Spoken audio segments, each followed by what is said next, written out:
Hello, everyone. We're doing another of our International Women's Day month interviews. As I've said before, I'm interviewing women that I admire and who I know and who are doing amazing things about what they're doing and how they can inspire others in the world. The theme for International Women's Day this year is inspiring, I think it's inspire inclusion. And so I wanted to interview lots of different types of people, women, and really get a sense of what they're doing in the world. So today I get to interview Jill. I'm so excited. Hi. So tell us who you are. I'm in Berlin right now, actually. Hey. Yeah, for a change. Usually I don't spend winters in Berlin, but this year I'm home. Yeah. And so tell the watchers a little bit about who you are, and a little about you. Yeah, my name is Jill. I was originally born in Germany, but then left for close to 12 years, lived in many different countries to study, to work, to travel. And then 3.5 years ago, I moved back to Germany for a job, actually, which ended up being a very good decision. I've really found, home here in Berlin. And I'm currently still product director for a deep tech startup. So I'm overlooking a product team working on artificial intelligence and software development. But I've only got 3 weeks left, and then I'm moving on to some new adventures. Yay. I mean, yay for you, probably not for them, but yay. Hey. So, Yeah. as I do in each of these interviews, I always say how we know each other. And during the pandemic, when I was living in Berlin and working for a startup there as well, someone reached out to me and said, "Hey, we have this new product manager on our team. She's super talented, super skilled, but she could use someone to talk to." And so I became Jill's mentor, and for a couple of years we talked every few weeks, and but we also became friends, and so that's also been really fun. And so we've stayed in touch even after I moved to the UK, and she didn't need my mentoring anymore, so it worked out really great that I got to keep a friend. So that's how we know each other, and I think there's it's really been fun to watch your progression and changes and kind of what your next part of your journey is. So would love to hear a little from you about your journey. Like, how did you get to this place? And what was kind of along the way, the big milestones for you? Yeah, I always say that my life is a major zigzag movement. I think I guess it started pretty early on. My dad was a traveler. He would always go on big trips. And so I was always fascinated by the things he would bring home, the fact that he would just go off with his backpack and his camera and come back with all these adventures. And when I was 14, I actually went and did an exchange program for the first time to Australia. And I never wanted to come home, but given that I was quite young, I had to. 14, so Yeah. And I continued using any opportunity to do any exchange program. I went to China, I went to Italy, learned like as many languages. Well, to be honest, I'm not as good as other people in languages, but I was always fascinated by traveling abroad. And so when I graduated school, that was one of my big goals, is leave Germany and just explore the world. And I never really questioned going to university. That was, I think, also due to my upbringing, that was a given, but I had absolutely no idea what I wanted to do. And so after a year just doing different things and being abroad, I decided to study business because in my logic, I thought, first of all, I like numbers. Mhm. So I was interested in understanding accounting and taxes better. But then more importantly, I thought, well, I have no idea what I want to do, but after this degree or with this degree, I could start my own thing, even if it's a cafe around the corner selling amazing cakes and coffee. And so I studied international business in the Netherlands and Thailand, and then kind of stayed around in the traveling, half working kind of lifestyle. And the easiest way to do that was project management. Yeah. So I've done a lot of project management in my time doing especially marketing agencies, because wherever you go, they're usually quite happy with you speaking English only, but then being fluent in the local language. Yeah. And I guess through coincidence, they were always quite technical. So I would do app builds, I would do website builds, I did a lot of search engine optimization. And my brother has been a techie all of his life, and I always liked his lifestyle. Not that he took advantage of it, but the fact that he could work from anywhere as long as he had his laptop. It was interesting. It was creative. I feel like there were so many aspects that I was looking for. Yeah. And through friends, I actually realized that product management was a thing and that it was pretty similar to project management. So I had decided to move into product management, and then during the pandemic, I lost my job. And friends had asked me to start a company with them, which I didn't end up doing. However, I learned a lot about AI through them. And so 3.5 years ago, I was like, okay, I know what I'm doing. Right. I'm doing something in AI and something in product management, threw that out into the world, and then And came there you were. back. It's very cool. Yeah, it's super fascinating. Like, 'cause I think it's, I think, we've talked about before, like product managers come from all walks of life. I think there's sort of this idea that it's a certain type of person, but it's really all kinds of people. I also have a business degree and was an accountant because I was like, that's a job you can always get, right? That was my thinking back then, but it ended up really being a nice inroad into product management and then a career in that, right? And so I think it's been helpful to have that foundation. And certainly as I start my own business, as you start your own thing, like knowing those things can be really helpful. Very helpful. Yeah. So when you think about, I'll start by asking this, like, what do you think, because you mentioned it, since you have, your feet really squarely planted right now in sort of AI and machine learning and data, and I didn't warn her about this question at all, but I'm curious, like, what are the things that you see are, in the discussion today is either really alarmist or let's pretend it's not happening. That's at least the edges of the discussion around AI. Where do you sit in kind of what you think is good and bad? Yeah. I haven't thought about this question ahead of Yeah, time. sorry. Sorry. I'm not scared. I would go as far as to say I'm not scared of it. Yeah, As long as we know the limitations. yeah, Maybe I'm a bit naive to not yet be scared of, AI is taking over and it's yeah, gonna be smarter than all of us. I think we need to like have better regulations, and we need to have laws around it. yeah, I think what I'm more scared of is the fact how biased and racist our AI is because of our data, yeah, right? And the new project that I'm starting as well is in the health tech, and I'm just seeing how all of our health data is based on men, yeah, right? And yeah, a lot of them actually white men as well. right. And that's not their fault. That's, Yeah, uh, I don't want to like start that discussion right now, but it's yeah, it's scary to see that artificial can help us so much in making everyone's lives easier. I think anyone that has been using ChatGPT knows how much quicker certain things can be done. It's definitely something I use every single day. And I think using AI in the right way will, yeah, be a huge advantage to our lives. right. But we definitely need to understand what data we use to train Yeah, it in certain areas, especially when it comes to law enforcement or health or other decisions that impact lives, not in a very fair way if the AI wasn't trained fairly.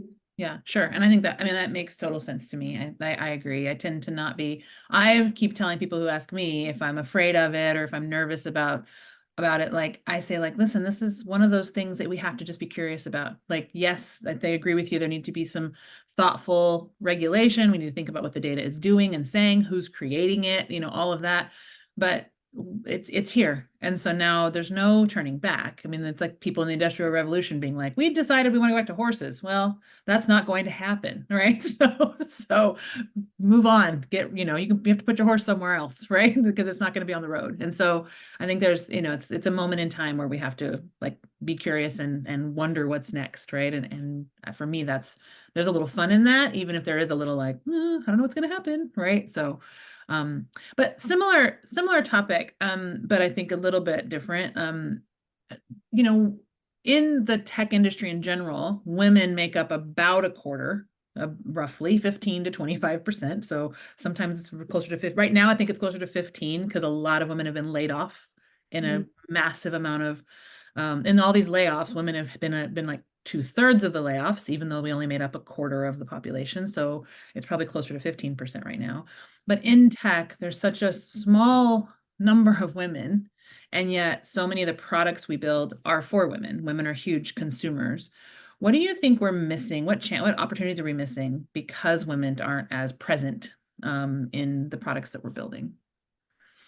I mean, the task of a product manager really is to truly understand the user and their problems, right? And I think if we task a male-only team to discover, the problems of users, especially let's say the user group is 100% Sure.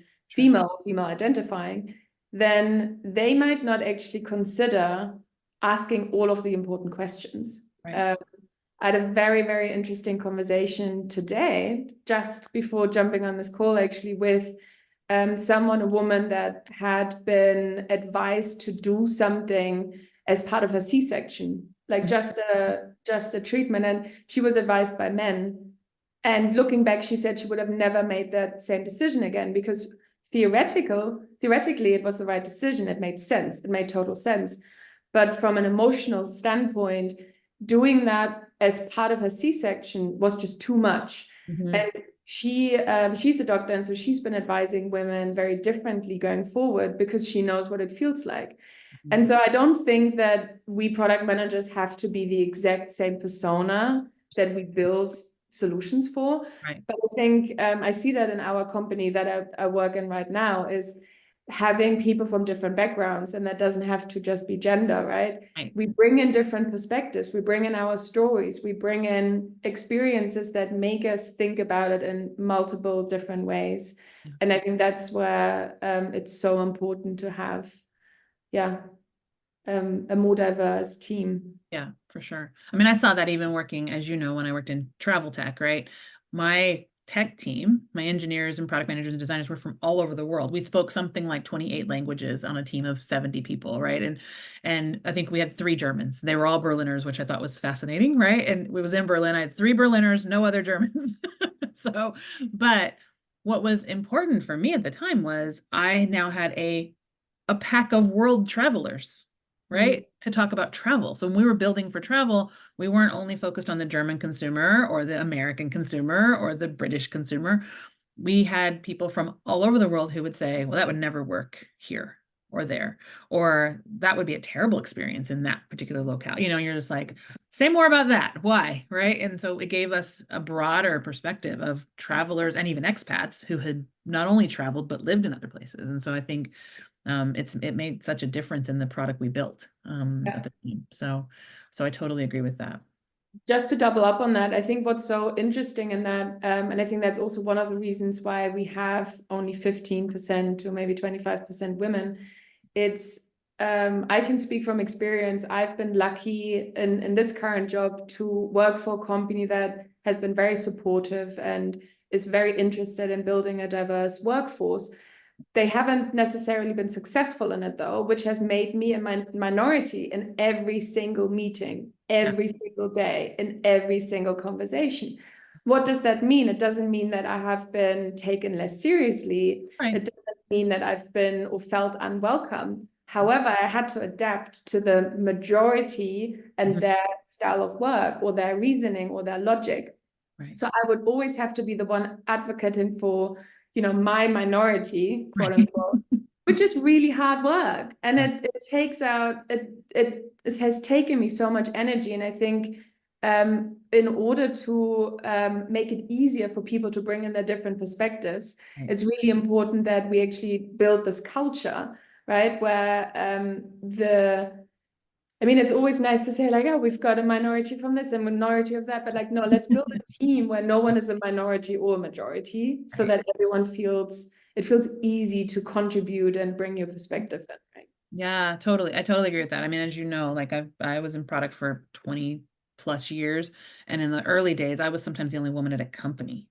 Right. And you'd just be like, it would be me and the admin, right? Or me and the lady who answered the phones, right? And it was like, oh, maybe an accountant here and there. Maybe, like that was sort of and you're just like, oh, okay. But then as the time has changed, to your point, what's been fascinating for me, there have been moments in time where I realized I had so changed my tone to match the tone of the people I worked with that other women were like, that's a little intense. And I'm like, oh, wait a minute.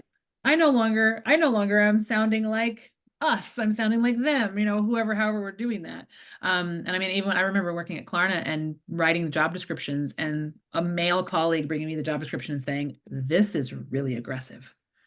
The language in this is, and I'm like, oh, right. Because I had adopted the lingo and Mm. had to have it sort of like someone else pointed out to me that the language I was using was really going to be exclusionary of some of the look at the job. Did you hear that? I just jumped because someone is calling a call. Yeah, I heard it just for a split second. I was like, oh. Don't be scared. It's gonna be okay. But yeah, so I totally understand what you're saying. I think that makes a lot of sense. And I think the more we can have really diverse teams, like you said, then the less we can you start to be able to see yourself in the team instead of just be like the lone person in a group, right? And I think that's really important. Okay, so tell me, this is a total left turn. Tell me what inspires you. Ooh, what inspires me? I think what has inspired me in the last few years I'm totally in the like women empowering women, zone right now. But I think what's really been inspiring me is meeting so many incredible women that take friendship and support very seriously, Yeah. and they just don't see competition in each other. And because I think I've been a very, very competitive person Sure. all my life. This is like, I think it's been rooted in my childhood that, to be loved, I have to perform and I have to, be amazing at things. And to like meet all these women that, even though there could be competition to me or they could see me as competition, they've really just been supportive. They've been, like they showed me how much I inspire them while they inspire me so much. And I think that has allowed me to grow a lot over the last few years. Yeah. Yeah. I think I think that's such a huge statement to be able to look at your surroundings and say, I have women who are on my side, Mhm. who aren't competing with me, who aren't like, we're all going for the same spot and there's only one, right? Like, because I think there were times when that's how it felt. And I think it's that operating from scarcity that makes us like tighten up and get really tough with each other. When if you say like, listen, there can be room, there's more than one opportunity here, then all of a sudden that abundance gives you enough room to say, hey, let's be on each other's side. What do you need? Right. I Yeah. mean, I think I've told you the story. When I was working at Amazon, I was on a team that was very heavily women, oddly, especially in product management. It was very strange that there were so many of us, but we felt like we were in a competition for one promotion. Mm. Right. And so there in the early days, there was a little bit of an edge to a lot of how we worked together. And then we sort of decided not to do it. We were like, whoever gets the promotion wins. I'm gonna celebrate, right? But we're not gonna climb over each other for it. It's not worth it. It's not what we're trying to do here. And so I think that, I mean, actually, I'm actually interviewing Marilyn for this same series. She was one of my colleagues there, and it was a game changer for me to be like, oh, I have women on my side, not even though we're on the same path, we don't have to fight to get there. Yeah. Because our creativity then actually was expanded because we were working together on something instead of trying to hold each other back and Mhm. protect face, right? Yeah, Yeah. for sure. And I think opening up, well, I guess if you stop being in the competition, you don't have to pretend being better than, right? And you can just be, and then you can actually be more vulnerable. And what I've really seen over the last few years is when I'm vulnerable, I get to see a more vulnerable side in all these super women that I look up to and that I think, know everything and can do everything. And then actually learning from all of our experiences and being like, oh, you were scared when you did that? Or like, you thought that was bad when you did that? And then, realizing that, yeah, imposter syndrome is a real thing for many of us. And that has really, I think just helped me to go for it and see what's possible. Yeah, I love that. It's like when you recognize that courage doesn't look like fearlessness, right? Courage has fear in it, and it's okay to be afraid when being courageous, right? I think we think that courage looks a certain way. Because I think in a lot of pop culture and the way that our stories are written around sort of male courage, it does look a certain way. It's very Mm. stoic and it just pushes, even if they are scared. But with women, there's an element of being like, yeah, my voice is going to shake while I tell you what I want, right? I might even cry, right? And it's not a weakness, it's part of who I am, right? And I think there's something really lovely about that. So that's a great, I like that that's your inspiration. That's terrific. Last question. If you were going to give younger Jill some advice that you think might be beneficial to those who are listening, what would you say? I have two. One is pretty easy, network. A network doesn't need to be, find successful women, just Sure. like be in friendship, speak to people, talk to anyone that would listen, because there's, you will never know who you'll meet again, that you can help or that they can help or they even have an idea. That's how I met my co-founder actually now, because I've just told everyone about the idea that I wanted to solve or the problem I wanted to solve. But I think more importantly is in product management, we say fall in love with the problem and not the solution. And I think I've started slowly to see, not that my career is a problem, but rather than like focusing on the goal, actually falling in love with the learnings and the failures and the trying. And rather than figuring out where I want to be in 5 years, is really focusing on what inspires me right now and where does my intuition lead me? Where do I have my interests in? Yeah. And then just go there, because it's really hard to figure out where you want to be in 5 years, but it's pretty easy to figure out what you want to do right now and what inspires you right now. Yeah, I love that. I love that. I think that's such good advice. And I mean, I think it, I've told you before, like the best advice I was ever given was don't chase the thing that looks good on paper. Chase what you're excited about, and promotion and money and titles and opportunity will present itself. And that's really been true for me. I mean, if you looked at my profile, you'd think, well, that was a step in the wrong direction, right? It looks like that, but I chased what I was interested in, right? And that then taught me whatever the lesson was I needed to know at the moment. And I think that that's, similarly, like, how do we fall in love with the today, with what challenge, what learning, what's in front of us today? I think that's really great. Yeah. Awesome. So you have new things coming up, exciting new things. Yes, very exciting new things. Looking forward to all of that. And I'm sure you are, and probably there's some courage and fear being executed there. Yeah. Yeah. Both. Very, yeah, both. I'm very ready, for those listening, I've had a very secure job for a long time now, and I've been fascinated by health tech and especially femtech for a while. And it's taken me a while to get there, but now I'm so ready to learn and try, and I'm happy to not get any money for it right now, because it's so inspiring to actually work on something I'm interested in. And in Germany, with unemployment benefits, you actually have the financial safety net to do that. It's not like I can just not work for a year. But yeah, so I'm really excited, and I'm pretty sure it's either going to lead to a successful company or a new door is going to open and Absolutely. something new is going to come. Yeah, I'm excited. I'm excited for you. I mean, I think from the start of knowing you, I knew this was where you were headed eventually, right? And so that you're here feels like, oh, this is when it gets juicy. Oh. I'm gonna get my popcorn out and watch. I'll put you to work. Right, I do. I said that, and then as soon as I said it, I was like, no, I probably won't get to eat popcorn on the sidelines. I'll buy you pizza after. Okay. Awesome. I look forward to it. I really do.